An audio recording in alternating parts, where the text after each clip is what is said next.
चलो भाई देखो, चेक करो तो जल्दी। दिखाई सुनाई दे रहा है ठीक ठाक या कुछ प्रॉब्लम है? एक सेकंड।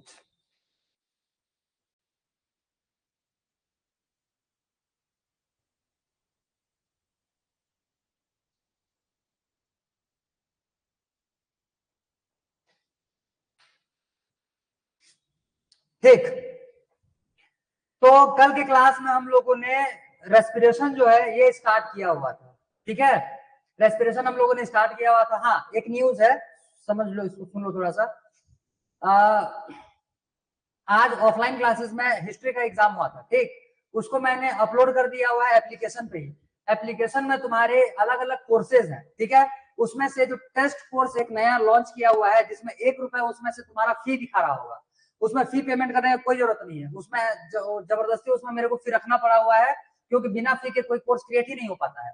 तो ₹1 का उसमें फी रखा गया है, लेकिन उसमें किसी को भी फी पेमेंट करने की कोई जरूरत नहीं है। सारे टेस्ट वगैरह जो रहेंगे वो उसी में अपलोड किए जाएंगे, और वो सारे के सारे टेस्ट जो रहेंगे वो तुम्हारे फ्री रहेंगे। ठीक, और कोर्स वाले टेस्ट जो रहेंगे वो तुम्हारे कोर्स में ही इंक्लूड किए जाएंगे, और वो जो फ्री टेस्ट है वो सारे के सारे एप्लीकेशन यूजर्स के लिए होंगे। तो आज ऑफलाइन में हिस्ट्री का एग्जाम हुआ था। जिसको भी लगता है चैप्टर 1, 2 और 3 हिस्ट्री से उसका पूरा क्लियर हो चुका है। तो सब्जेक्टिव टेस्ट है, 30 मार्क्स का क्वेश्चन था, 1 आवर का टाइम दिया हुआ था। ईमानदारी से क्वेश्चन पेपर उसमें से निकाल लेना, सारे के सारे आंसर्स राइटिंग करने के बाद वहीं पे तुमको क्वेश्चन सॉरी आंसर शीट को अपलोड करना रहता है। जैसे एग्जाम स्कूल के टाइम पे जब ऑनलाइन एग्जाम होता था, तो जो गूगल शीट आता था उसी में फोटो खींच करके अपना आंसर शीट अपलोड किया जाता है, वैसे ही एप्लीकेशन में भी सेम फैसिलिटी है तुम्हारे पास। ठीक, तो वही पहले क्वेश्चन देखोगे, आंसर राइटिंग अपने कॉपी में करोगे, और उसको फिर फोटो को अपलोड करना है तुमको एप्लीकेशन में, वही टेस्ट में ही उसको अपलोड करोगे। ठीक, जो भी उसका रिजल्ट होगा मैं उसको चेक करके फिर तुमको बताऊंगा। तो आज ही अपलोड किया हुआ है, टेस्ट वाले सेक्शन में एक बार जाकर के चेक कर लेना। 10th हिस्ट्री का उसमें लिखा हुआ रहेगा चैप्टर 1, 2 और 3। ठीक, ये क्वेश्चन पेपर आज तुमको अटेम्प्ट कर लेना है। ठीक, आज या फिर कल उसको देख करके अटेम्प्ट कर लेना। चलो, तो आज के क्लास में हम लोग अब आगे बढ़ते हैं। कल हम लोगों ने रेस्पिरेटरी जो पाथवे था, रेस्पिरेटरी पाथवे हम लोगों ने पूरा कंप्लीट कर लिया हुआ था। एक बार रिवीजन करते हुए चलते हैं। रेस्पिरेटरी पाथवे जो था, इसमें सबसे पहला आया हुआ था एक्सटर्नल नॉस्ट्रिल। ये बाहर वाला नॉस्ट्रिल जो दो होल्स दिख रहे हैं, या जो एयर को इनटेक करने के लिए जो हमारा ओपनिंग होता है, इसी को हम लोग बोल रहे हैं नॉस्ट्रिल, एक्सटर्नल नॉस्ट्रिल। इसके अंदर जाएंगे तो फिर आ जाएगा नेजल, क्या बोलते हैं उसको, कल भी भूल गया था इसी का नाम, नेजल कैविटी। ठीक, यहां से एक्सटर्नल नॉस्ट्रिल के बाद फिर आ जाएगा नेजल कैविटी। थोड़ा सा ऊपर जाने के बाद नेजल कैविटी से फिर पीछे जाएंगे, और अगर अंदर जाते हैं तो फिर आ जाएगा अगला पार्ट हमारा फेरिंग्स। फेरिंग्स के बाद आ जाएगा अगला लैरिंग्स। लैरिंग्स के बाद फिर पूरा का पूरा विंड पाइप। विंड पाइप को बोलते हैं ट्रैकिया। ठीक, और ट्रैकिया जो रहता है ये फर्दर दो पार्ट्स में ये डिवाइडेड हो जाता है, और ईच पार्ट, हर एक पार्ट को हम लोग उसमें से बोलेंगे ब्रोंकस। दोनों को कंबाइनली हम लोग बोलते हैं ब्रोंकाई। ब्रोंकाई जो रहता है ये फाइनली आगे और ओपनिंग इसका होता है। तुम्हारे सिलेबस में उतना डिटेल नहीं दिया हुआ, फिर भी मैं बोल दे रहा हूँ, सुन लो। जो इनिशियल ब्रोंकस निकले हुए रहते हैं उसको हम लोग बोलते हैं प्राइमरी ब्रोंकस। प्राइमरी ब्रोंकस के बाद फिर आता है सेकेंडरी ब्रोंकस। ठीक, सेकेंडरी ब्रोंकस के बाद आएगा फिर प्राइमरी ब्रोंक्यूल्स, उसके बाद सेकेंडरी ब्रोंक्यूल्स, उसके बाद आता है टर्सरी ब्रोंक्यूल्स। इतने पूरे लॉन्ग चेन उसमें से रहते हैं। ये सब तुमको कुछ याद नहीं करना है, सिर्फ इतना याद रखो, एक प्राइमरी ब्रोंकस आएगा, जैसे ये हो गया विंड पाइप। विंड पाइप से ये निकल कर ये दो पार्ट में डिवाइड हो गया, इसको हम लोग बोलेंगे प्राइमरी ब्रोंकस। ये दोनों को बोला जाएगा प्राइमरी ब्रोंकस। ये फाइनली आगे चल करके छोटे छोटे और पाइप्स में डिवाइडेड हो जाता है। जैसे ये समझ लो, ये आ गया, ये दो पाइप में और डिवाइड हो गया, दो वेसल्स में ये और डिवाइडेड हो चुका है, तो इसको हम लोग बोलेंगे सेकेंडरी ब्रोंकस। तुमको ये याद नहीं करना है, सिर्फ इतना याद रखो, ये हो जाएगा ब्रोंकस और ये हो जाएगा तुम्हारा ब्रोंक्यूल्स, बस दो ही नाम। और ब्रोंक्यूल्स के बाद लास्ट में यहाँ पे जो बलून लाइक स्ट्रक्चर रहता है इसको हम लोग बोलते हैं एल्वियोलाई। Alveoli, clear, alveoli. तो ये हो गया तुम्हारा पूरा का पूरा रेस्पिरेटरी पाथवे। अब रेस्पिरेटरी पाथवे में एक एक पार्ट हम लोग को पूरा का पूरा डिटेलिंग करते हुए चलना है। तो सबसे पहले हम लोग डायग्राम, इमेजेस वगैरह कुछ देख लेते हैं, इसके बारे में थोड़ा सा डिटेलिंग कर लेते हैं, फिर इसको नोट डाउन करते हुए हम लोग चलेंगे। ठीक, देखो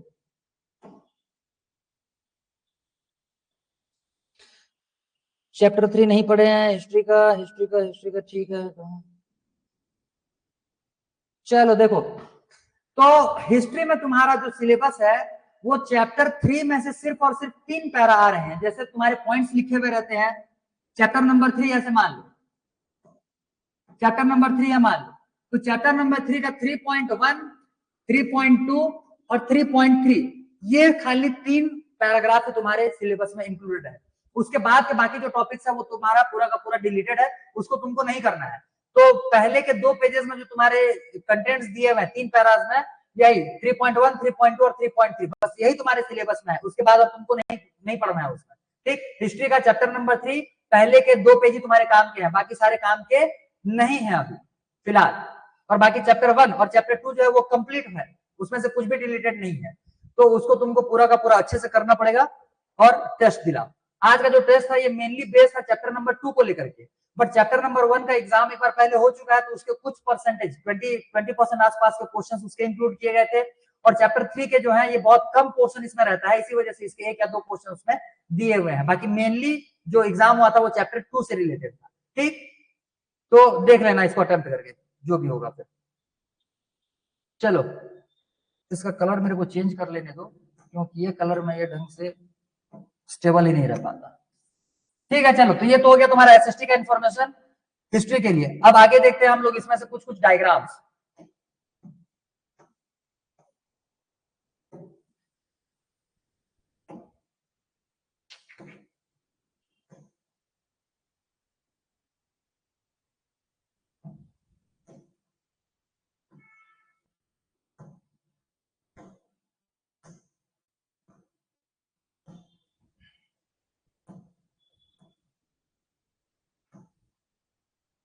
देखो, तो कल हम लोगों ने ये डायग्राम तक का कंप्लीट किया हुआ था। आज यहां से आगे के डायग्राम्स पे चलते हैं, एक एक करके ध्यान से समझते चला। देखो, सबसे पहला पार्ट आता है हम लोगों के रेस्पिरेटरी सिस्टम में। सबसे पहला जो पार्ट आता है वो होता है नेजल कैविटी, ठीक है। सबसे पहला तो नॉस्ट्रिल आएगा। नॉस्ट्रिल के बारे में कुछ ज्यादा नहीं लिखना है। ये क्या होता है? 2 large openings through which air can be intaken, ठीक है। Through which air can be intaken, जिसके थ्रू हम लोग एयर को इनटेक करते हैं। ये 2 लार्ज ओपनिंग को ही हम लोग बोल रहे हैं इसमें से एक्सटर्नल नॉस्ट्रिल्स, ठीक। इसके बारे में बस एक लाइन लिखेंगे जब उसका नोट डाउन करना रहेगा। अब देखो सेकंड पार्ट जो आ जाता है वो हो जाता है नेजल कैविटी। नेजल कैविटी जैसे ये तुम्हारा है एक्सटर्नल नॉस्ट्रिल। एक्सटर्नल नॉस्ट्रिल से यहां से फिर जब ऊपर जाओगे तो ये देख लो एक बड़ा सा एरिया, एक सेकंड, ये देख लो, ये एक बड़ा सा रीजन जो है, वेट, ये बड़ा सा जो रीजन है ये कवर किया हुआ है नेजल कैविटी ने। समझ में आ रहा है? ये पूरा का पूरा खाली स्पेस है, ये खाली स्पेस है, इसको बोलते हैं हम लोग नेजल कैविटी।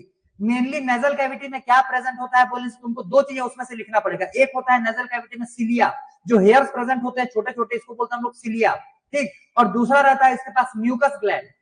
नेजल कैविटी के पास दो तुमको पार्ट्स उसमें से याद करने पड़ेंगे। एक हो जाएगा उसका म्यूकस ग्लैंड और दूसरा हो जाएगा सिलिया। मेन फंक्शंस इन दोनों पार्ट्स का क्या होता है बोलने से, जब हम लोग एयर इनटेक करते हैं तो एयर के साथ साथ बहुत सारे डस्ट पार्टिकल्स और बहुत सारे बैक्टीरिया भी उसमें क्या होते हैं, हमारे नाक के अंदर में चले जाते हैं। म्यूकस ग्लैंड जो रहता है, म्यूकस ग्लैंड जो रहता है वो म्यूकस सीक्रेट करता है। और जैसे हम लोग सलाइवरी ग्लैंड में देखे हुए थे लाइसोजाइम प्रेजेंट होता है, लाइसोजाइम जो बैक्टीरिया को किलिंग करने का काम करता है, सेम वैसे ही म्यूकस में भी क्या होता है, लाइसोजाइम प्रेजेंट होता है। और म्यूकस में जो लाइसोजाइम प्रेजेंट होता है ये बैक्टीरिया किलिंग का काम करने वाला है। और साथ ही साथ जो हेयर लाइक स्ट्रक्चर प्रेजेंट है हमारे नोज के इनसाइड में, जिसको कि हम लोग बोलते हैं सिलिया, ये सिलिया क्या करेगा, जो भी डस्ट पार्टिकल्स वगैरह रहते हैं उनको ट्रैप करने का काम करता है, उनको ट्रैप करता है। और ट्रैप करने के बाद जो म्यूकस रहता है उसको अपने में स्टिक कर लेता है और उसको फिर मतलब कि बाहर उसको निकाल लेगा। समझ में आ गया? इसको हम लोग बोलते हैं पूरा का पूरा, ये हो जाएगा तुम्हारा नेजल कैविटी का पार्ट। क्लियर हो गया? नेजल कैविटी में क्या क्या होता है बोलने से तुम्हारे 2 पार्ट्स उसमें याद रखने हैं। एक हो जाएगा तुम्हारा सिलिया, जो हेयर लाइक स्ट्रक्चर्स होते हैं, और दूसरा तुम्हारा इसमें से आ जाएगा क्या चीज बोलने से, mucus gland. Mucus gland mucus secrete करता है और सिलिया जो रहता है ये मेनली डस्ट पार्टिकल्स को ट्रैप करने का काम करेगा। क्लियर हो गया इतना? तो ये हो गया तुम्हारा नेजल कैविटी। अब नेजल कैविटी से हम लोग थोड़ा सा आगे बढ़ते हैं। एक चीज और याद रखना, इसमें ये देखो, ये बीच में तुमको ये ग्रे कलर में दिख रहा होगा, विजिबल है? ये विजिबल है या नहीं है? डायग्राम सभी को विजिबल है? ठीक, गुड, क्लियर। तो डायग्राम अगर क्लियर तो देखो, यहां से ये हो गया नोज, ये हो गया एक्सटर्नल नोस्ट्रिल का पार्ट, ये जो सामने में ये दिख रहा है ये हो जाएगा माउथ, ठीक है। और ये जो पार्ट दिख रहा है तुमको ये हो जाएगा इसका हमारा बकल कैविटी। ये बकल कैविटी हो गया और ये हो जाएगा नेजल कैविटी। नेजल कैविटी और बकल कैविटी के बीच में प्लेट लाइक स्ट्रक्चर होता है। ठीक, एक प्लेट लाइक स्ट्रक्चर होता है, इसको हम लोग बोलते हैं पैलेट। एक प्लेट लाइक स्ट्रक्चर होता है, बोन होता है ये, जिसको कि हम लोग बोलते हैं पैलेट बोन, पैलेट बोन। ठीक है, तो ये बीचों बीच जो किसको सेपरेट करेगा बोलने से, नजल कैविटी को और ये क्या बोलते हैं बकल कैविटी को। बकल कैविटी और नजल कैविटी को सेपरेट करने का काम करता है एक प्लेट लाइक बोनी स्ट्रक्चर होता है, जिसको कि हम लोग बोलते हैं पैलेट, PALAT, ये पैलेट। ठीक है, PALET, पैलेट। तो ये हो जाएगा तुम्हारा आगे का पार्ट। अब यहां से हम लोग आगे बढ़ते हैं और जो अगला पार्ट हम लोग का आता है उसको हम लोग बोलते हैं फेरिंग्स। पहले चीजों को ध्यान से सुनो और जितने ज्यादा हो सके उसको याद करने की कोशिश करो। तो जब नोट डाउन करेंगे तो एक एक चीजों को हम लोग डिटेलिंग में नोट डाउन करते हुए चलेंगे। अगला जो आ जाएगा पार्ट इसमें से आ जाएगा ये फेरिंग्स। देखो इस वाले डायग्राम में ये बढ़िया से विजिबल हो रहा है, क्लियर विजिबल हो रहा है, देखो ध्यान से। ये हो जाएगा पूरा का, ये ऊपर से आया हुआ ये जो पार्ट है ये हो जाएगा तुम्हारा नोज, और ये जो नीचे से आया हुआ पार्ट है ये हो जाएगा तुम्हारा माउथ। ठीक, माउथ से गया हुआ ये इसोफेगस, और यहाँ से आने वाला है तुम्हारा विंड ट्रैकिया। लेकिन यहीं से स्टार्ट नहीं होता है, पहले दोनों का एक कॉमन रीजन आएगा। कॉमन रीजन को हम लोग क्या बोल रहे हैं यहाँ पे, फेरिंग। ये हो जाएगा फेरिंग्स। फेरिंग्स, फेरिंग्स में देखो ध्यान से, इस साइड में एक छोटा सा पाइप निकला हुआ है पीछे साइड में, और इस सामने साइड में एक मोटा सा पाइप निकला हुआ है। ये जो मोटा पाइप तुमको सामने साइड में, जो फ्रंट साइड में दिख रहा हो, ठीक है, यही क्या है तुम्हारा ट्रैकिया या फिर विंड पाइप है। और जो पीछे साइड में दिख रहा है, पीछे साइड में एक छोटा सा पाइप निकला हुआ है, इसको हम लोग बोलते हैं फूड पाइप या फिर इसोफेगस। इस वाले डायग्राम में और अच्छे से दिख रहा होगा, देखो ध्यान से। हाँ, इस वाला डायग्राम में और बढ़िया से दिख रहा है। ये देखो सामने साइड में ये मोटा सा पाइप आया हुआ है, इसको लिखा हुआ है यहाँ पे ट्रैकिया, और इसके पीछे साइड में एक और पाइप गया हुआ है, एक और वेसल गया हुआ है, जिसको हम लोग बोल रहे हैं इसोफेगस। ठीक है, ये हो जाएगा फूड पाइप और ये हो जाएगा विंड पाइप। क्लियर हो गया, दोनों एक दूसरे के आगे पीछे होते हैं। जैसे सामने साइड में आ जाएगा तुम्हारा ट्रैकिया, और ट्रैकिया के पीछे साइड में आ जाएगा तुम्हारा विंड पाइप या फिर सॉरी हाँ फूड पाइप या फिर इसोफेगस। सामने में ट्रैकिया, पीछे में इसोफेगस, ये होता है इसका अरेंजमेंट। क्लियर हो गया। फेरिंग्स क्या होता है बोलने से देख लो, यहाँ से लेकर के यहाँ तक का ये कॉमन रीजन है, और कॉमन रीजन में ना फूड पाइप सेपरेट किया हुआ है ना ही विंड पाइप सेपरेट किया हुआ है। मतलब ये कॉमन रीजन में फूड पाइप और विंड पाइप दोनों के दोनों कंबाइन होकर के रहते हैं इसी एक सिंगल पाइप में। क्लियर हो गया, तो ये हो जाएगा तुम्हारा फेरिंग्स का पार्ट। फेरिंग्स के बाद नेक्स्ट जो हम लोग देखेंगे ये हो जाएगा लैरिंग्स। अब ध्यान से समझो क्योंकि लैरिंग्स में तुमको बहुत अच्छा खासा पार्ट देखना है। देखो यहां से जब हम लोग यहाँ से नीचे उतरते हैं तो ये वाला जो पोर्शन आता है यहाँ पे होता है हम लोग का लैरिंग्स। ठीक, लैरिंग्स, लैरिंग्स एक बॉक्स लाइक स्ट्रक्चर होता है, इसको हम लोग बोलते हैं वॉइस बॉक्स। अब वॉइस बॉक्स बोलने का मतलब क्या होता है, ध्यान से समझो। ये जो तुम्हारा ये दिख रहा है ये लैरिंग्स का क्रॉस सेक्शन है, मतलब ऐसे समझो ये पूरा का पूरा पाइप हो गया, ये पाइप हो गया। इसको अगर हम लोग ऐसे कट लगाएंगे, ऐसे यहाँ ऊपर से अगर कट लगाते हैं और इसे अगर सामने से देखेंगे तो ये ऐसे एक सर्कुलर शेप में दिख रहा है। सेम इसी टाइप का ये तुम्हारा क्या है, व्यू है ट्रैकिया का। क्लियर, ट्रैकिया का अपर पार्ट। अपर पार्ट बोलने का मतलब ये क्या हो जाएगा तुम्हारा वॉइस बॉक्स, जिसको हम लोग बोलते हैं लैरिंग्स। तो ये लैरिंग्स का क्रॉस सेक्शन स्ट्रक्चर है, और ये जो तुमको दिख रहा है ये सीधा पाइप दिख रहा है, मतलब पाइप को ऐसे सीधा निकाला गया। इसको जब ऊपर से देखा जाएगा, ऊपर से देखने से ये इस टाइप से विजिबल होगा। क्लियर हो गया, ये इस पाइप को अगर ऊपर से देखा जाए तो ये इस टाइप से विजिबल होगा। अब इसमें देखो थोड़ा सा इंटरेस्टिंग चीज तुमको देखने के लिए मिलेगा। एक सेकंड वेट करना, एक सेकंड वेट करना, रुको। अच्छा एक एडिशनल पेपर भी तो नहीं दिख रहा है, ठीक है चलो देखो। ये फॉर एग्जांपल समझो ये तुम्हारा ये पॉलिथीन हो गया, ठीक, बीच में से इसको होल कर दिए। होल करने के बाद ये तुम्हारा क्या था, विंड पाइप था। विंड पाइप के ऊपर में इसको ऐसे फिट कर दिया, और बीच में उसका क्या है, कट लगा हुआ है। ठीक, सेम ऐसे ही देखो ये बीच में कट लगा हुआ है, और ये तुम्हारा मेम्ब्रेन है, मेम्ब्रेन एक पॉलिथीन लाइक स्ट्रक्चर मेम्ब्रेन। ये जो मेम्ब्रेन है यही है तुम्हारा वॉइस मेम्ब्रेन। समझ में आ रहा है, वॉइस कैसे प्रोड्यूस होता है बोलने से, जब भी मेम्ब्रेन में क्या होता है वो ऐसे करके हिलना चालू करेगा, जब उसमें क्या होता है वाइब्रेशन होता है। जब मेम्ब्रेन में वाइब्रेशन होता है इसी वजह से हमारा वॉइस क्या होता है प्रोड्यूस होता है। तो ये जो मेम्ब्रेन है ये मेम्ब्रेन जस्ट ऊपर में लगा हुआ रहता है। जैसे ये पूरा का पूरा विंड पाइप हो गया, विंड पाइप के जस्ट ऊपर में ये मेम्ब्रेन लगा हुआ रहता है। इस टाइप से ये मेम्ब्रेन लगा हुआ रहता है, इस टाइप से। अब देखो ये बीच में ऐसे करके अगर खुला हुआ रहेगा तो ये ओपनिंग हो गया, और अगर ये ऐसे क्लोज हो गया तो क्लोज, ये मेम्ब्रेन क्लोज हो गया। जब इसमें से विंड पास होता है, विंड पास होता है तो ये ऐसे करके ये ऊपर ऐसे खुल जाता है। कभी कभार अगर बाइक या फिर व्हीकल्स वगैरह में अगर जा रहे होगे तो कोई अगर पॉलिथीन अगर हाथ में पकड़े हुए रहोगे तो देखना जब हवा आता है तो पॉलिथीन जो रहता है वो वाइब्रेट करना स्टार्ट करता है, फड़फड़ाना चालू कर देता है, और उसमें से एक साउंड प्रोड्यूस होता है। सेम वैसे ही जब हम लोग सांस बाहर छोड़ते हैं तो एक्सेल के टाइम पे जो एयर बाहर आ रहा होता है, उस बाहर आने वाले एयर की वजह से ये जो मेम्ब्रेन है इसमें वाइब्रेशन होता है, और उसी वजह से हमारा वॉइस प्रोड्यूस होता है। कभी कभी भी बिना एक्सेल किए हुए या फिर एयर को बाहर निकाले बिना वॉइस निकालने का कोशिश करके देख लेना, तुम्हारा वॉइस निकलेगा ही नहीं।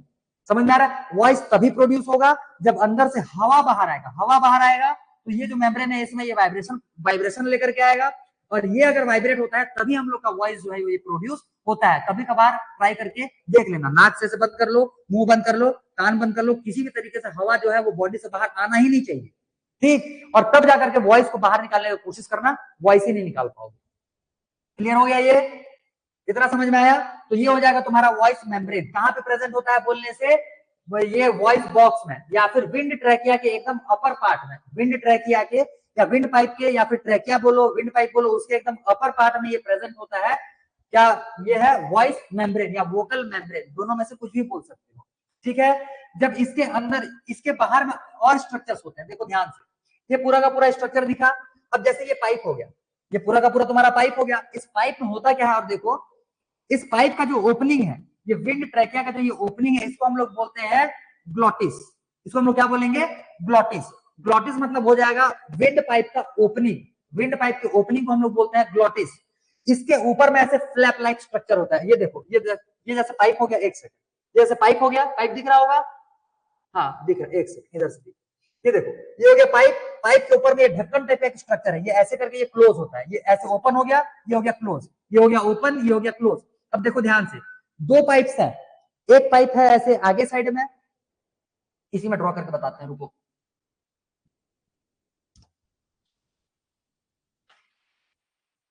देखो, ये एक पाइप हो गया सामने के साइड में, इसको हम लोग बोल रहे हैं ट्रैकिया। और ये एक दूसरा पाइप है, इसको दूसरे कलर से बना देते हैं, ये एक दूसरा पाइप है, इसको हम लोग बोलेंगे इसोफेगस या फूड पाइप। चलो इतना ही लिखते हैं। अब देखो ध्यान से, ये जो विंड पाइप है, इसके ऊपर में एक ऐसा स्ट्रक्चर बना हुआ रहता है, जैसे फ्लैप लाइट, बंद होता है खुलता है, ढक्कन टाइप का। समझ में आया? अब देखो, अगर हम लोगों को एयर इनटेक करना रहता है, एयर इनटेक करना रहता है, तो इसका ओपनिंग जो है ये इधर से इधर हो जाएगा, ये जो है ये इधर से ऐसे हो जाएगा, तो ये विंड पाइप जो है ये खुल जाएगा। तब सांस जो एयर हम लोग इनटेक किए हुए हैं, ये विंड पाइप के थ्रू अंदर जाने वाला है। जब हम लोग फूड कंज्यूम करते हैं, जब हम लोग खाना खाते हैं, तो ये जो एपिग्लॉटिस है, ये एपिग्लॉटिस इधर विंड पाइप से ढक लेगा। तो जो खाना रहता है या जो फूड रहता है, वो विंड पाइप में ना जाकर के किधर जाएगा, वो फूड पाइप से होते हुए वो स्टमक तक पहुंचने वाला होता है। समझ में आ गया? तो यहाँ पे दो स्ट्रक्चर तुमको याद रखने हैं, एक हो जाएगा ग्लॉटिस। ग्लॉटिस का मतलब हो जाएगा ट्रैकिया का ओपनिंग। ट्रैकिया ओपनिंग जहां से होता है उसको हम लोग बोलते हैं ग्लॉटिस। इसी ग्लॉटिस के पास में प्रेजेंट होता है तुम्हारा vocal cord. Vocal cord, vocal cord, vocal membrane, ये सारे के सारे ग्लॉटिस के पास में ही प्रेजेंट होते हैं।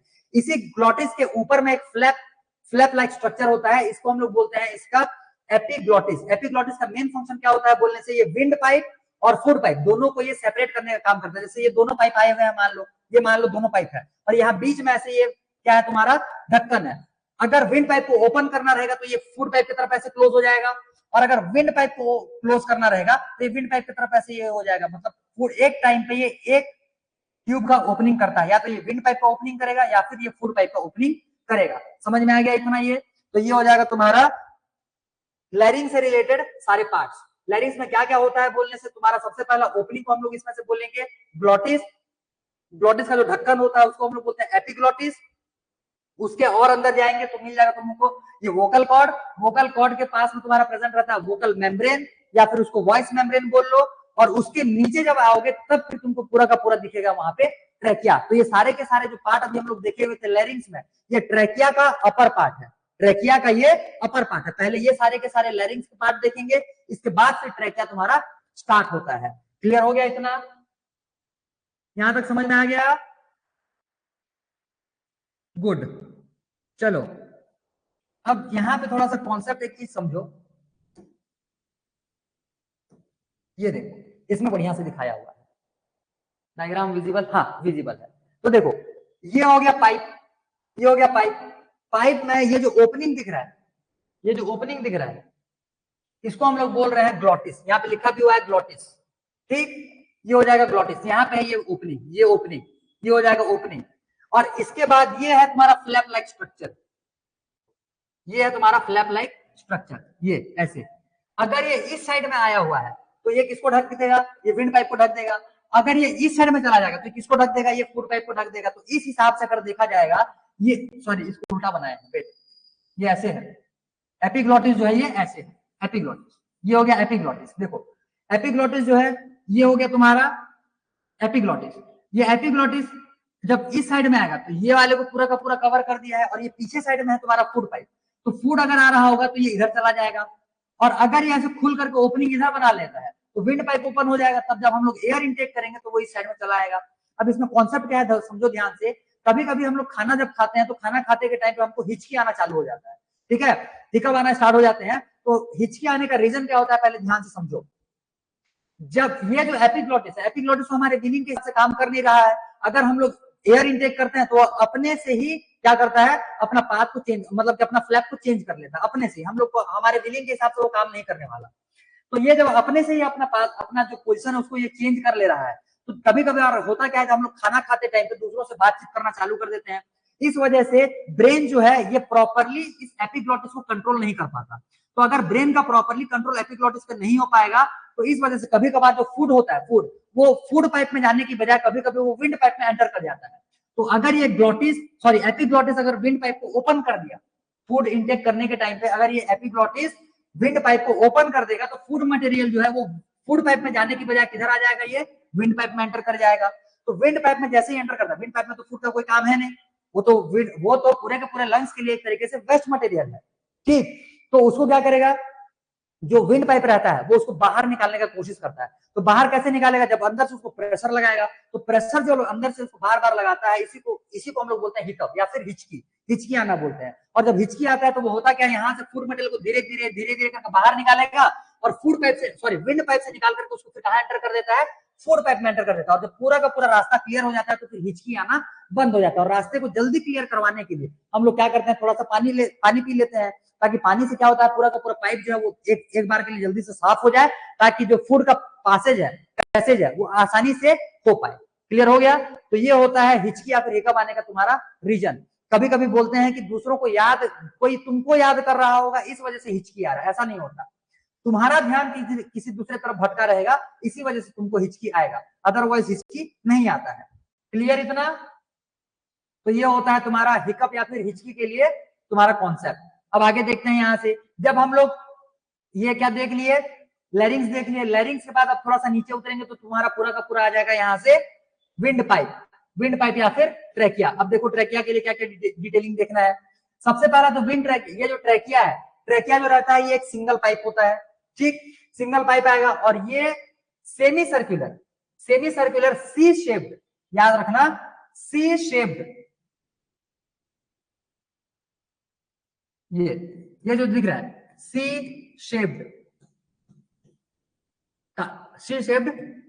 कार्टिलेजेस, सी शेप्ड कार्टिलेजेस, ये जो रहते हैं ये पूरे के पूरे विंड ट्रैकिया के ऊपर में ऐसे राउंडेड रहते हैं, ठीक है। जैसे मान लो ये पाइप आया हुआ है, पाइप ऐसे करके उसको क्या बांध करके ये रखेगा। काम इसका मेन क्या होता है बोलने से, जैसे मान करके चलो, अगर इसको पूरा का पूरा से बाहर से अगर उसको ये सराउंड करके रखा हुआ रहेगा, मतलब उसका एक स्पेसिफिक वो शेप बनाया हुआ है।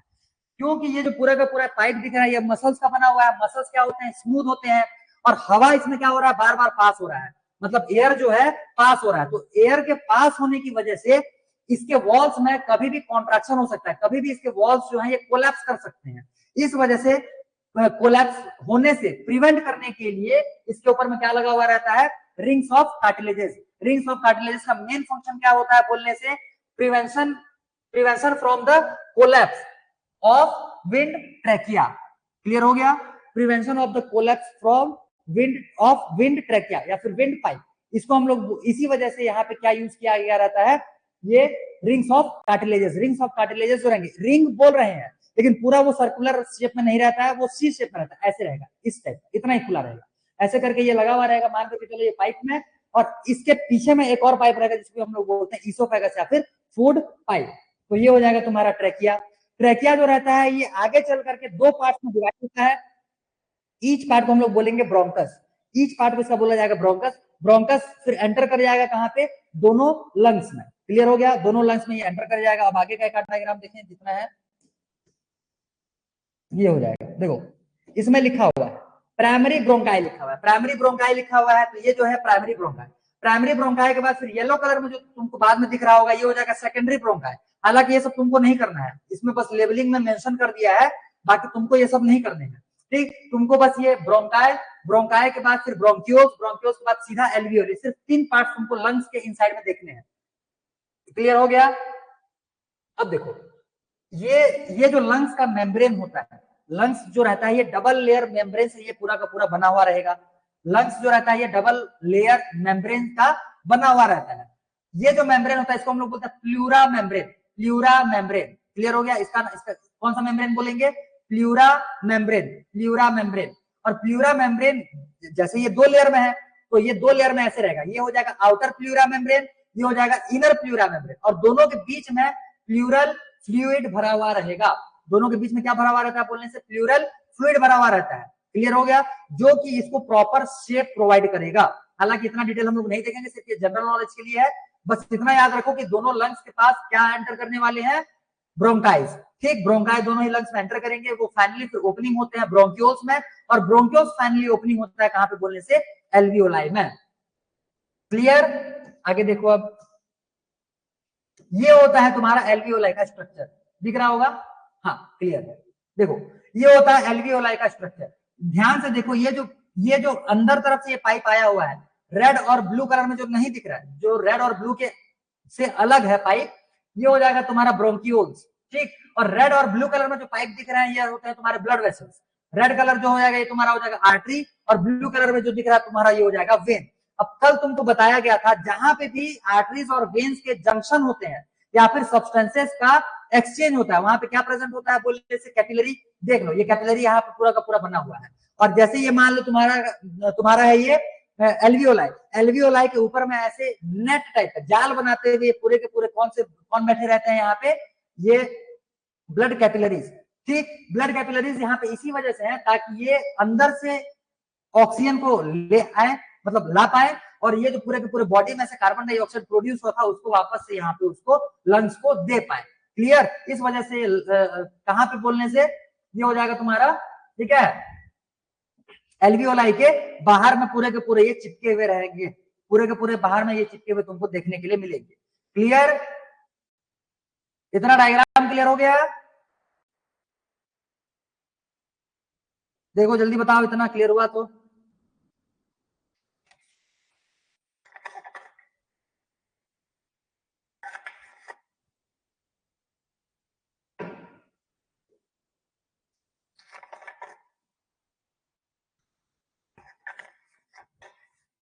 चलो क्लियर हो गया? ठीक, अब आगे बढ़ते हैं यहां से। अब जो है एल्वियोलाई में गैस का एक्सचेंज होता है, एक्सचेंज ऑफ गैसेस जो रहते हैं एल्वियोलाई के पास होंगे। तो देखो ये पूरा का पूरा जो स्ट्रक्चर दिख रहा है ये हो जाएगा एल्वियोलाई का स्ट्रक्चर, और ये बाहर में जो आया हुआ है ये हो जाएगा तुम्हारा ब्लड वेसल।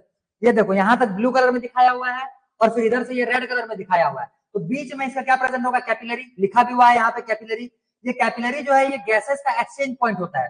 तो कैपिलरीज में देख लो यहाँ से कार्बन डाइऑक्साइड जो है वो लंग्स में एंटर कर रहा है, और लंग्स के पास जो ऑक्सीजन था वो ऑक्सीजन जो है वो ब्लड वेसल में एंटर कर रहा है, मतलब गैसियस एक्सचेंज यहीं पे होते हैं। क्लियर हो गया? और इसी गैसियस एक्सचेंज को हम लोग क्या बोलते हैं? External respiration.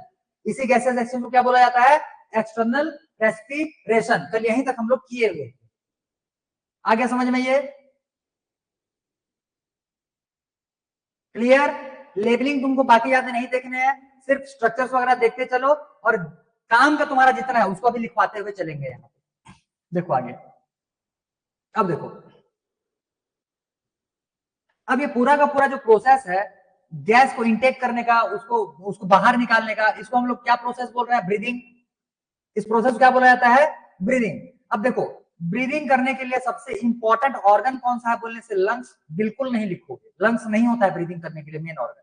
लंग्स जो रहता है ये रेस्पिरेटरी मेन ऑर्गन होता है, जो कि रेस्पिरेशन का जो मेन जो मतलब कि रेस्पिरेशन का जो प्रोसेस होता है उसका मेन प्रोसेस लंग्स के इनसाइड में ही होता है। इसी वजह से इसको हम लोग मेन रेस्पिरेटरी ऑर्गन बोलते हैं। ठीक है, मेन रेस्पिरेटरी ऑर्गन बोलते हैं। लेकिन ब्रीदिंग के लिए कौन सा ऑर्गन रिस्पॉन्सिबल होता है बोलने से इसमें आ जाएगा हमारा डायफ्राम। डायफ्राम जो कि हमारे ये लंग्स के नीचे में प्रेजेंट होता है। क्लियर। बिना डायफ्राम का हम लोग ना ही एयर इनटेक कर पाएंगे, ना ही हम लोग एयर को बाहर निकाल पाएंगे, ना ही इनहेलिंग पॉसिबल है और ना ही एक्सहेलिंग पॉसिबल है। जब तक ये तुम्हारा डायफ्राम काम कर रहा होगा, यही क्या करता है, यही प्रेशर डालता है। अब समझो ध्यान से कैसे, जैसे मान करके चलो ये है डायफ्राम, डायफ्राम इस शेप में, ऐसे डोम शेप में रहता है, ऐसे ऐसे डोम शेप में रहता है, ऐसे समझो, ऐसे डोम शेप में रहेगा।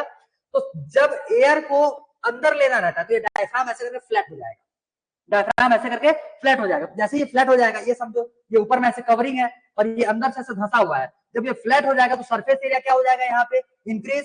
जब सरफेस एरिया इंक्रीज हो जाएगा, अंदर का वॉल्यूम जो है ये इंक्रीज हो जाएगा, तो एयर क्या कर सकते हैं हम लोग, इंटेक कर सकते हैं।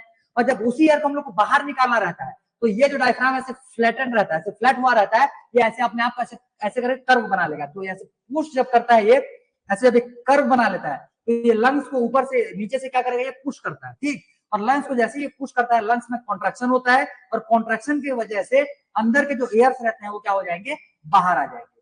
क्लियर हो गया। तो सबसे पहला प्रोसेस क्या होता है, ड्यूरिंग इनहेलेशन। ड्यूरिंग इनहेलेशन ये जो डायफ्राम है, डायफ्राम क्या होता है, फ्लैटन हो जाएगा, ऐसे फ्लैट हो जाएगा। फ्लैटन होने की वजह से लंग्स का जो वॉल्यूम है वो इंक्रीज कर जाता है। Due to increasing in volume of lungs, वो क्या जाएगा, एयर को हम लोग आसानी से इनटेक कर पाएंगे। क्लियर। वहीं अगर हम लोग को एक्सेल करना रहता है, तो यही जो फ्लैटन फ्लैटन हुआ डायफ्राम होगा, ये क्या हो जाता है, ऐसे करके ये वापस से कर्व हो जाता है। कर्व होने की वजह से ये नीचे से ऊपर के लंग्स को ये पुश करेगा। जैसे ही लंग्स को पुश करता है, लंग्स में कॉन्ट्रैक्शन होता है। कॉन्ट्रैक्शन की वजह से लंग्स के अंदर में जो भी एयर प्रेजेंट होता है वो बाहर आ जाता है, उसको हम लोग एक्सेल कर देते हैं। क्लियर हुआ ब्रीदिंग मैकेनिज्म, ये होता है ब्रीदिंग का मैकेनिज्म। ठीक है। अब देखो इसमें ये पूरा का पूरा ये है, हालांकि 11th के सिलेबस का डायग्राम लाया हुआ है, ठीक है। इतना तुम्हारे सिलेबस में नहीं है। तो इसमें होता क्या है, जैसे समझो ध्यान से, ऐसे साइड व्यू में देखना, मैं यहाँ पे ऐसे खड़ा हुआ हूँ, ठीक। अगर मैं इंटेक कर रहा हूँ, ऐसे इंटेक किया, तो इंटेक किया तो ये जो देखो, ये जो मेरा चेस्ट वाला रीजन है, ये चेस्ट वाला रीजन बाहर की तरफ निकल रहा है, ऐसे ऊपर की तरफ, ऐसे कोने की तरफ। देखो यहाँ पे भी वही बताया गया, इस वाले डायग्राम में देखो ऐसे एरो ऐसे सामने की तरफ बनाया गया है। तो दो तरीके से ये मैकेनिज्म काम करता है। एक तो ये चेस्ट रीजन जो है ये बाहर की तरफ ऐसे निकलेगा, और दूसरा ये जो डायफ्राम है, डायफ्राम लंग्स को नीचे की तरफ स्ट्रेच करेगा। तो जैसे ही ये सामने वाला पोर्शन बाहर निकल जाएगा और डायफ्राम लंग्स को नीचे की तरफ स्ट्रेच करेगा, लंग्स का वॉल्यूम जो है ये इंक्रीज कर जाएगा, और उस इंक्रीज वॉल्यूम में हम लोग क्या करते हैं, इनटेक करते हैं गैसेस का। क्लियर हो गया। वही जब हम लोग को एक्सेल करना रहता है, तो एक्सेल करूंगा तो देखना ध्यान से, ऐसे इनहेल किया तो ये बाहर निकल गया, एक्सेल किया तो ये क्या हो गया, अंदर धंस गया।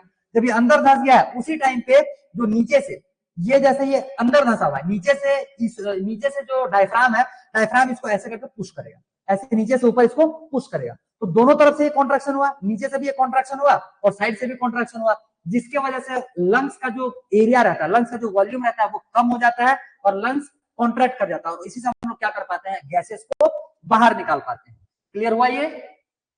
तो ये होता है तुम्हारा ब्रीदिंग मैकेनिज्म। ब्रीदिंग कैसे किया जाता है, ये हो जाएगा ब्रीदिंग मैकेनिज्म। ब्रीदिंग को प्रोसीड करने के लिए कौन से दो पार्ट रिस्पॉन्सिबल होते हैं बोलने से, एक हो जाएगा चेस्ट के ये जितने भी तुम्हारे बोन्स दिख रहे हैं, मतलब रिब्स बोन जो दिख रहे हैं, ये इसके साथ में रिब्स के बीच बीच में मसल्स होते हैं, ठीक है। जैसे ये मान लो रिब्स है, ये रिब का एक बोन आया, ये दूसरा बोन आया, ये तीसरा बोन आया, इनके बीच में जो खाली स्पेस दिख रहा है, यहाँ पे ऐसे मसल्स रहते हैं, यहाँ पे मसल्स रहते हैं, खाली स्पेस वो नहीं होता, बीच में मसल्स होते हैं, और यही मसल्स जो रहते हैं ये चेस्ट को एक्सपेंड करते हैं, ठीक है। यही मसल्स क्या करेंगे, चेस्ट को एक्सपेंड करते हैं। क्लियर हो गया।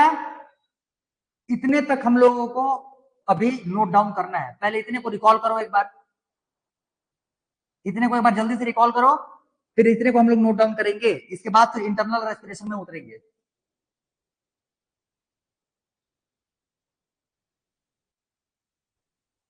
एक्चुअली में आज मेरे को थोड़ा सा मार्केट में काम है, तो थोड़ा सा आज क्लास तुम्हारा जल्दी छोड़ दिया जाएगा। आज रेस्पिरेशन में भी आज हम लोग ना कंप्लीट कर पाए, आज अगर कंप्लीट नहीं भी होगा तो भी कल जल्दी कंप्लीट करके हम लोग ट्रांसपोर्टेशन का जो टॉपिक है उसको स्टार्ट ही कर देंगे, ठीक है। तो आज में भी तुम्हारा ये कंप्लीट ना हो पाए। चलो आज में भी एक्सटर्नल रेस्पिरेशन के बाद हम लोग को क्लोज करना पड़ जाए, क्योंकि मेरे को थोड़ा सा काम है।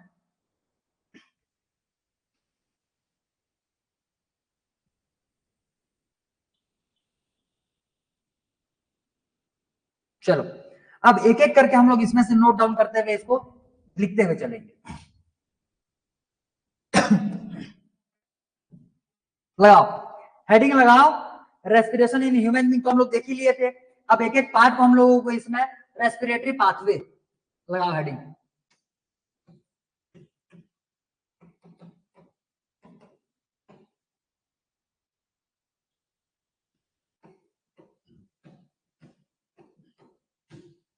रेस्पिरेटरी पाथवे, सबसे पहला पार्ट क्या आया हुआ था इसमें, external nostril,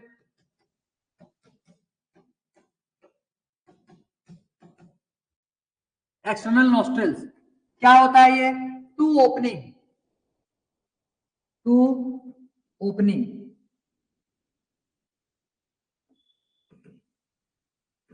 upside the lip,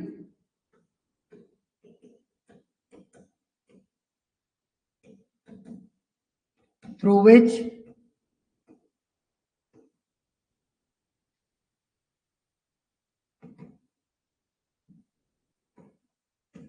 gases can be inhaled या intake, inhaled लिखो, through which gases can be inhaled, clear, इसी के थ्रू हम लोग गैसेस को इनहेल करते हैं। सेकंड नंबर इसमें से पहला हो गया एक्सटर्नल नॉस्ट्रिल, सेकंड पार्ट इसमें हम लोग लिखेंगे नेजल कैविटी,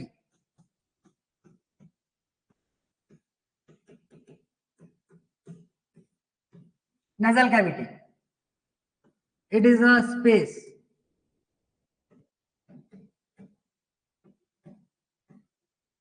contains, क्या क्या कंटेन करता है, दो चीजें बताया गया था, एक ये कंटेन करेगा म्यूकस ग्लैंड्स,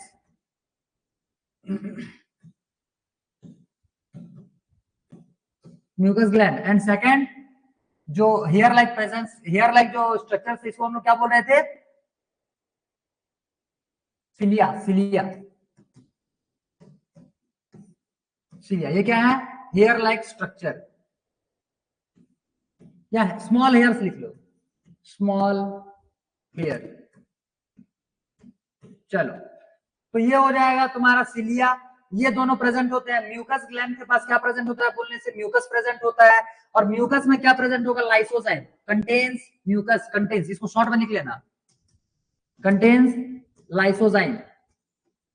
इतने में तुमको याद आ जाएगा कि लाइसोजाइम जो रहता है ये बैक्टीरिया के लिए इनका काम करता है। जब भी हम लोग गैस इंटेक करते हैं तो बहुत सारे बैक्टीरिया भी उसमें उसके साथ ना हमारे बॉडी के इनसाइड में चले जाते हैं, तो इनिशियल स्टेज में उसको खत्म करने के लिए ये लाइसोजाइम काम आएगा, clear.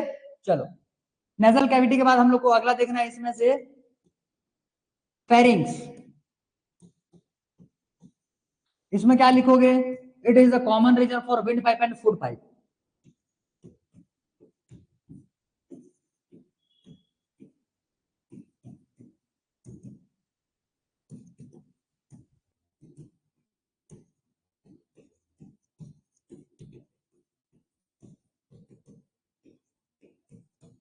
It is a common region for wind pipe and food pipe. Fourth number इसमें हम लोग लिखेंगे लैरिंग्स, लैरिंग्स इट कंटेन्स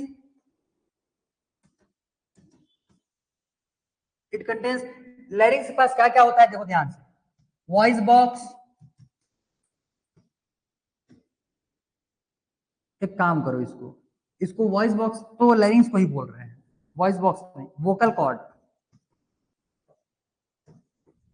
देखो जाएगा वोकल कॉर्ड, उसके बाद इसमें और आ जाएगा ग्लॉटिस, एक आ जाएगा एपिग्लॉटिस, एक हो जाएगा ग्लॉटिस, एक हो जाएगा एपिग्लॉटिस।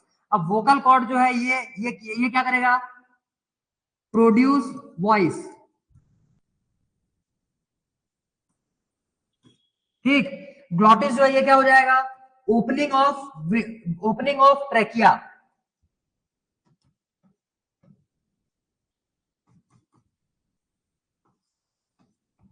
Opening of trachea. और एपिग्लॉटिस जो है ये इसमें क्या लिखोगे, फ्लैप लाइक स्ट्रक्चर,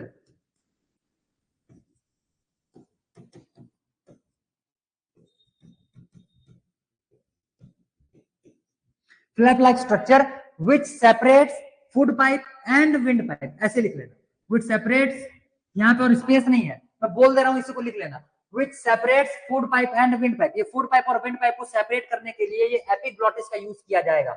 एपिग्लॉटिस कहाँ प्रेजेंट होता है बोलने से, एपी का मतलब होता है अप साइड, तो ये हो गया ग्लॉटिस, ग्लॉटिस के ऊपर में ऐसे प्रेजेंट रहेगा, तो इसको हम लोग क्या बोल रहे हैं, एपिग्लॉटिस। क्लियर हो गया, ये एपिग्लॉटिस फ्लैप लाइक स्ट्रक्चर होता है, फ्लैप जैसे होता है। तो यहां तक हो गया तुम्हारा क्या क्या बोलने से, ये 4 पार्ट कंप्लीट हो गए। एक्सटर्नल नोस्ट्रिल हो गया, नेजल कैविटी हो गया, फेरिंग्स हो गया और लैरिंग्स हो गया। इतने को नोट डाउन करो फटाफट, फिर आगे बढ़ेंगे। इतने को नोट डाउन करो जल्दी।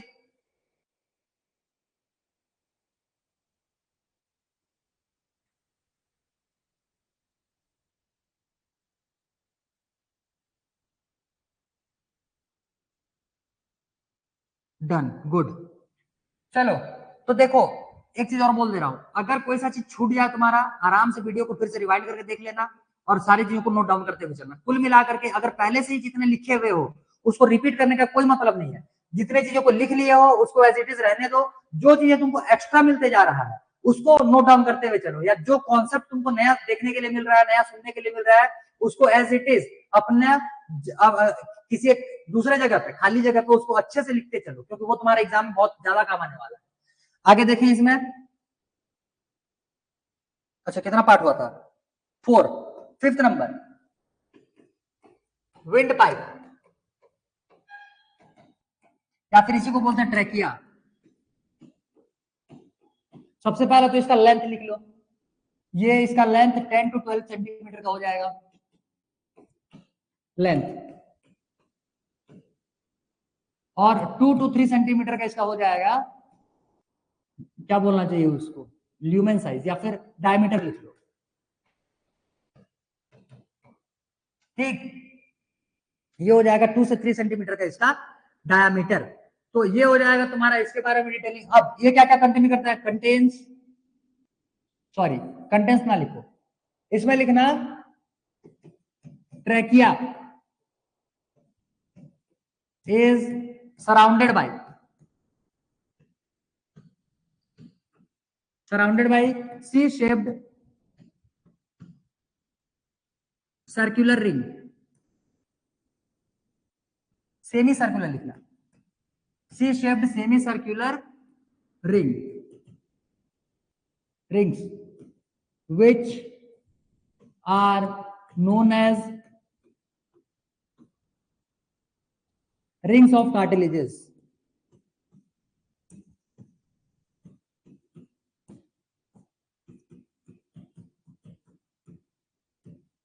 rings of cartilages which prevents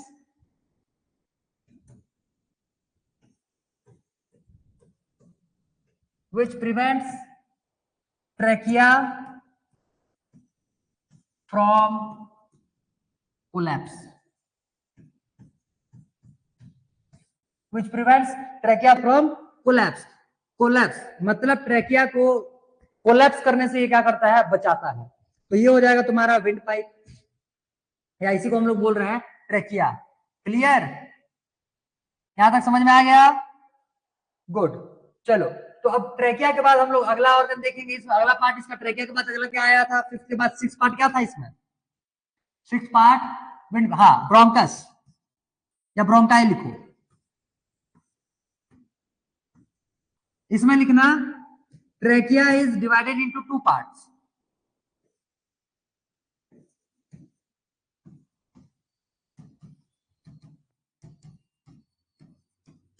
divided into 2 parts for each lung।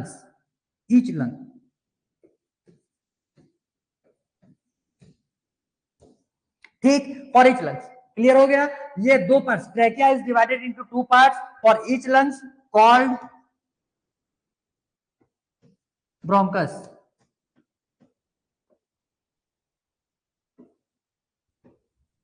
Called bronchus, इसको हम लोग ब्रोंकस बोलेंगे। ठीक, जो कि दोनों ही लंग्स में एंटर करने वाला है। ठीक, बस इतना ही लिखो, इसके बारे में और ज्यादा कुछ नहीं लिखना है। क्लियर हो गया। अब ब्रोंकस के बाद ब्रोंकियोस छोड़ दो, ब्रोंकियोस नहीं लिखोगे तो भी तुम्हारा काम चल जाएगा। अगला 6th नंबर सीधा लिखना है इसमें हम लोगों को, सॉरी 7th नंबर इसमें सीधा लिखना है हम लोगों को, alveoli.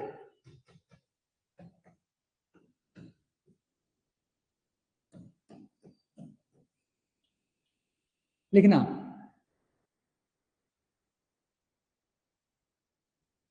It provides respiratory surface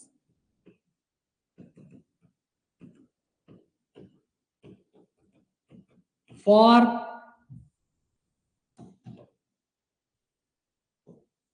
gaseous exchange. It provides respiratory surface for gaseous exchange. बस इतना ही लिख दो, तुम्हारा काम हो गया। फिर डायग्राम बनाने का चाहो तो अगर अगर तुमको सिर्फ और सिर्फ यही डिफाइन करने के लिए आता है 2 मार्क्स या 3 मार्क्स के क्वेश्चन में, तब इसमें ये डायग्राम बना लेना। ये हो जाएगा एक एल्वियोलाई और एक आ जाएगा यहाँ से ये ब्लड वेसल। इसको ब्लड वेसल थोड़ा सा कलर चेंज कर लेना, ठीक है। ब्लड वेसल यहाँ से ये आ जाएगा CO2 चला जाएगा अंदर, यहाँ से ये है ऑक्सीजन आ जाएगा ब्लड वेसल में और ये उसको लेते हुए आगे चला जाएगा। ये हल्का फुल्का डायग्राम बना सकते हो, ठीक है, टाइम अगर रहा तो एग्जाम में। क्लियर? तो ये हो जाएगा तुम्हारा एल्वियोलाई। चलो चलो जल्दी फटाफट नोट डाउन करो यहाँ तक, फिर आगे खत्म करेंगे इसको आज।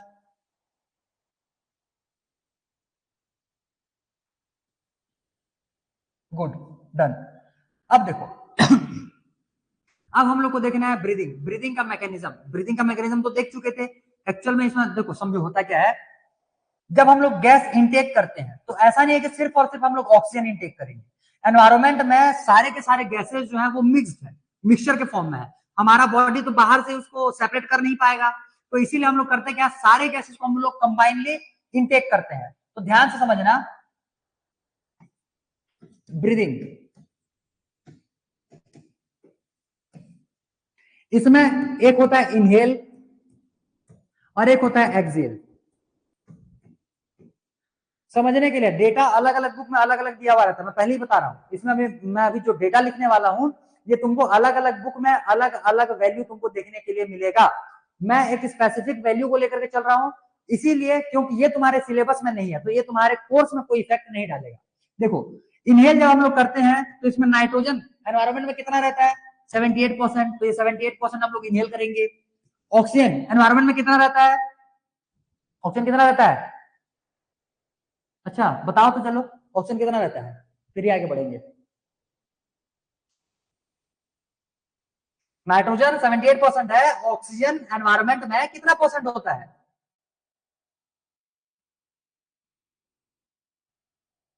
अरे किसी को ऑक्सीजन का परसेंटेज नहीं पता, वैल्यू, वाह। चलो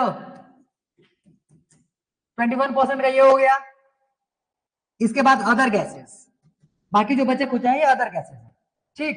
अब समझो, हाँ इसमें कार्बन डाइऑक्साइड भी तो आएगा, CO2 पहले ले लेते हैं, ये कितना होता है 0.003% का। अब जब हम लोग गैस इंटेक करते हैं, गैस जब हम लोग इंटेक करते हैं तो याद रखना ये जो ऑक्सीजन हम लोग ने 21% हम लोग इनहेल किया हुआ था, इनहेलेशन करने के बाद जब गैसेस एक्सचेंज होता है तो 4% ऑक्सीजन जो रहता है, 4% ऑक्सीजन जो रहता है ये हम लोग इंटेक करते हैं। 4% ऑक्सीजन हम लोग इंटेक कर लिए, तो 4% ऑक्सीजन अगर इंटेक किए हुए हैं तो कुछ परसेंटेज कार्बन डाइऑक्साइड एक्सेल भी तो करेंगे, बाहर भी तो निकालेंगे। तो जितना परसेंटेज दोनों इक्वल अमाउंट पे नहीं होते, 4% अगर हम लोग इंटेक किए हुए हैं ऑक्सीजन तो 4% ही कार्बन डाइऑक्साइड निकालेंगे, जरूरी नहीं है। 3 पॉइंट समथिंग कुछ कुछ परसेंटेज होता है, तो इसको मैं यहाँ पे लिखते चल रहा हूँ, देखना ध्यान से। जब एक्सेल किया जाएगा तो 78% तो यहाँ पे नाइट्रोजन रहेगा, तो रहेगा ही रहेगा। ऑक्सीजन जो हम लोग 21% इंटेक किए हुए थे, 4% तो यूटिलाइज कर लिए, बचा कितना 17%। तो 17% जो हो जाएगा ये तुम्हारा क्या हो जाएगा, एक्सेल के टाइम पे निकलने वाला ऑक्सीजन हो जाएगा। और ये कार्बन डाइऑक्साइड जब इंटेक किए हुए थे तो कार्बन डाइऑक्साइड का अमाउंट 0.003% था। अब 3 पॉइंट समथिंग कुछ परसेंटेज और उसमें से मिल जाता है, तो ये तुम्हारा एक्चुअल में एक्सेल होगा 3.003 ही मान लो अभी के लिए परसेंटेज का।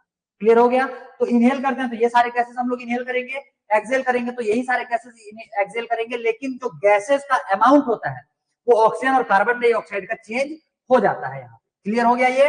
तो ये होता है पूरा का पूरा ब्रीदिंग मैकेनिज्म, ब्रीदिंग प्रोसेस। और बाकी सब तो देख लिए थे कि ब्रीदिंग करने के लिए इनहेल करते हैं, दो मेनली पार्ट्स इन्वॉल्व होते हैं, एक हो जाएगा तुम्हारा रिब केज के बीच में जो मसल्स प्रेजेंट है वो, और दूसरा हो जाएगा डायफ्राम। रिब केज के बीच के मसल्स तुम्हारे काम के नहीं है क्योंकि वो 11th के सिलेबस में आता है, तुम्हारे काम का है डायफ्राम। डायफ्राम मेंशन करना तुम्हारे लिए कंपलसरी है। अगर ब्रीदिंग सिस्टम लिखने के लिए आया तो डायफ्राम से ही पूरा का पूरा ब्रीदिंग सिस्टम को तुम एक्सप्लेन करोगे। क्लियर हो गया? ये यहां तक समझ में आ गया? देखो देखो जल्दी देखो, यहां तक समझ में आ गया तो फिर ये हो गया तुम्हारा एक्सटर्नल रेस्पिरेशन पूरा का पूरा कंप्लीट। अब बचा हुआ है मुश्किल से 15 या 20 मिनट का तुम्हारा क्लास बचा हुआ है, जो जिसमें कि हम लोग इंटरनल रेस्पिरेशन पूरा खत्म हो जाएगा। उसके बाद फिर हम लोग ट्रांसपोर्टेशन ही स्टार्ट करने वाले हैं। तो आज का क्लास में हम लोग इससे आगे और तो नहीं पढ़ेंगे। तुम लोग आज के लिए होमवर्क लिखो अपना, लिखो होमवर्क लिखो। अगले वाले पेज में दे देते हैं, लिखो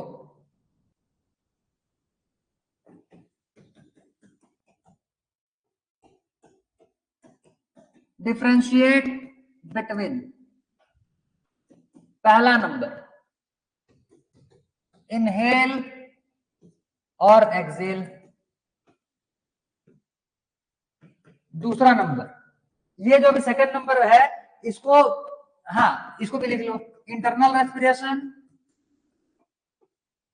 और एक्सटर्नल रेस्पिरेशन।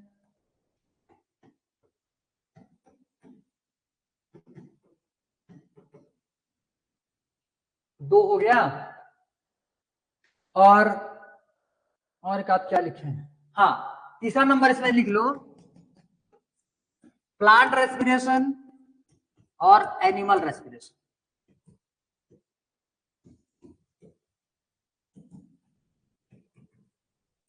ये तीन तुम्हारे होमवर्क है। इन तीनों को तुमको डिफरेंशिएट करना है, इनके डिफरेंसेस लिखने हैं। ये तीन तुम्हारे होमवर्क हैं। कल के क्लास में इतने होमवर्क करके आओ, पिछले वाले पुराने वाली चीजों को रिवाइज करके आओ। कल यहीं से हम लोग आगे बढ़ेंगे और ट्रांसपोर्टेशन जो चालू करेंगे तो उसमें फिर नए नए चीजें तुमको देखने सुनने के लिए मिलेगा वहां पे। तो हर एक पार्ट में तुमको कुछ ना कुछ नया जरूर देखने के लिए मिलेगा। तो नए नए चीजों को अगर डाइजेस्ट करना चाहते हो, अगर उसको भी कंज्यूम करना चाहते हो, तो पुराने चीजों को पूरा का पूरा क्लियर करते हुए आओ, तब जाकर के नई चीजें दिमाग में जाएगा। अदरवाइज पुरानी चीजें अगर क्लियर नहीं रहेगा तो नया चीजें कैसे पढ़ पाओगे फिर? क्लियर हो गया? तो चलो आज का सेशन एंड करते हैं, मेरे को भी थोड़ा सा मार्केट में काम है। और कल के क्लास हम लोग यहीं से इंटरनल रेस्पिरेशन से स्टार्ट करेंगे, मुश्किल से 10 या 15 मिनट का क्लास रहेगा वो, और उसके बाद फिर हम लोग ट्रांसपोर्टेशन कंटिन्यू करेंगे उसमें। चलो